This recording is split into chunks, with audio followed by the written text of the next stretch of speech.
Hey guys, welcome back to my channel, and today we're going to be talking about eye brushes. I've had a few requests from people that they want to know more about the ones that I'm using in my videos. Usually once or so a year I will do like a favorites brush video, but it's usually overall favorites, like powder brushes, blush brushes, what have you, like kind of like an overall, and then I'll include like 2 or 3 maybe eye brushes that I love. So here's all of my eye brushes.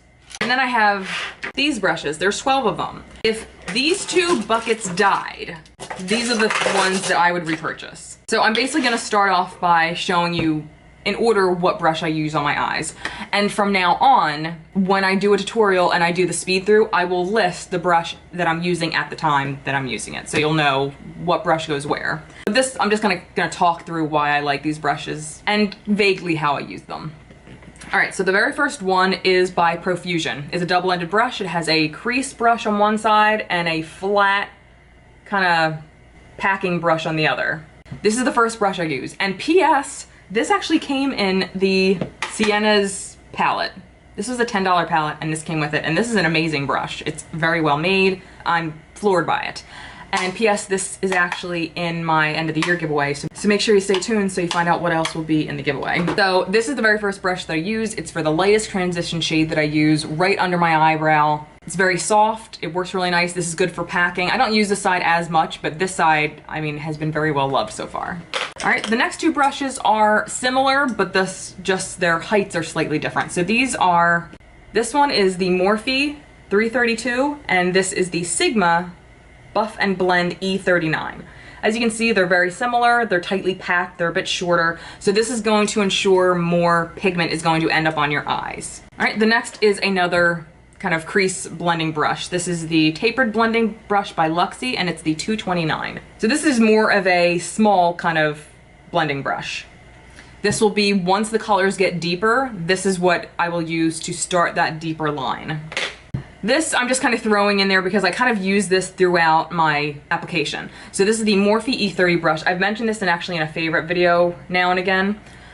This is what I use to actually blend out any lines that look kind of harsh, or if something just isn't laying right, I'll use this to kind of buff it out and just kind of make it a little more seamless. This is great for that. I use this like beginning, middle, end, whenever I think I need to buff something out. This is beautiful for that. And oddly enough, up until about 6 months ago, I refused to use any other shape eyeshadow brush besides like these crease blending brushes.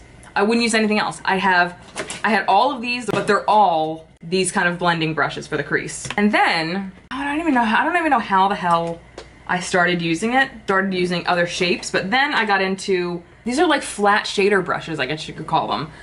I started using these. I'd had a bunch of them, and every time I would get one in like a subscription box, I'd be like, I never use these, and I'd like put them like in with brushes that I don't use.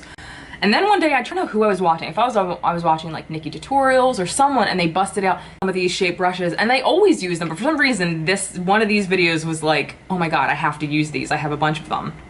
And the rest is history.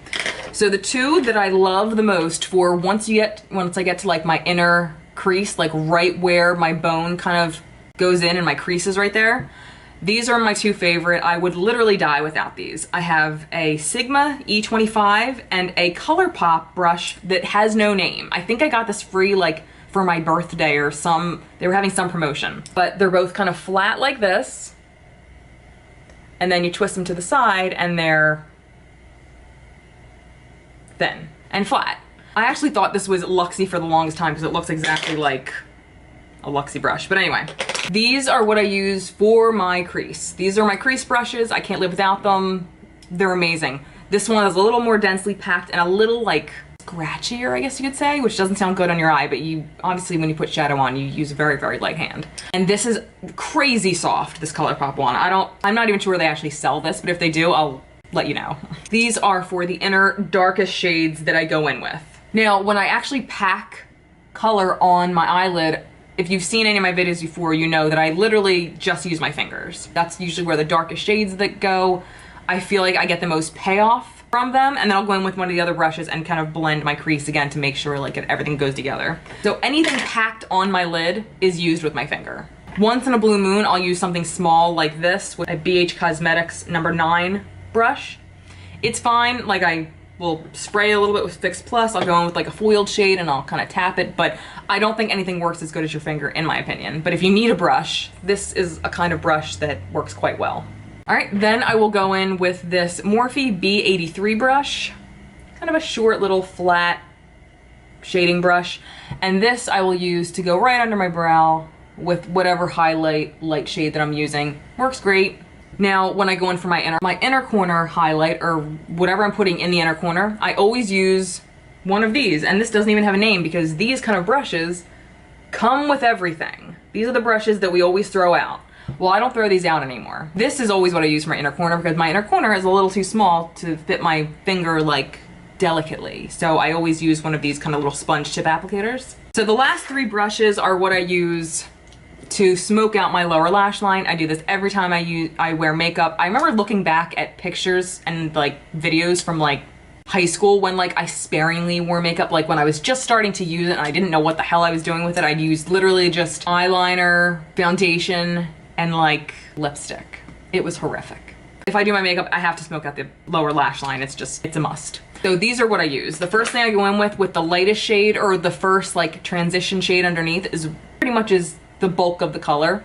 I will use this, it's called Step 1 for the Money by the Vintage Cosmetic Company. I feel like I got this in a BoxyCharm not that long ago, but I do know they do have the Vintage Company, like cosmetic brushes, at TJ's and Marshall's, just so you know. So this is kind of like a smudge brush, I guess they call it. I don't know all the fucking names for these, sorry.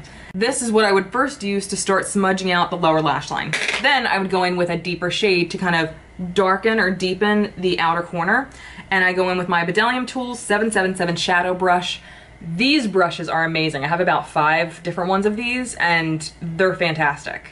So soft, so nice. Doesn't pull or scrape your bottom. Like this is where I have wrinkles. So this is perfect because it's so gentle. It gives that kind of soft buffed out. It picks up enough shadow that I can actually place it here and then buff it out. The last brush that I use is by Crown Brush. This is the SS021 Deluxe Blending Fluff Brush. So it's kind of like a shading brush, flat, kind of fluffy, and then you turn it and it's thinner. This I would use to pick up the lightest shade for under my eyes and bring it down and buff it kind of low. This gives a beautiful effect. It cleans up any part of under the eye. It just blends it like a dream. Die without it. So that was it. Those are my 12 eye brushes that if my makeup station blew up and I needed to go buy more brushes to do my eyeshadows, these would be the ones I would repurchase, hands down. I will list them all in the box below in case you missed any. And from now on, like I said, I will include the name on the screen of the brush that I'm using at the time that I'm using it during my tutorials, so just so you know. And again, keep an eye out for info about my end of the year giveaway coming up. I will be announcing it at the end of October, so just keep an eye out for that. All right, so that was it. Thank you guys so much for watching. If you have any questions or want to see another different kind of video, please let me know in the comments below. And until next time, I'll see you guys later. Bye.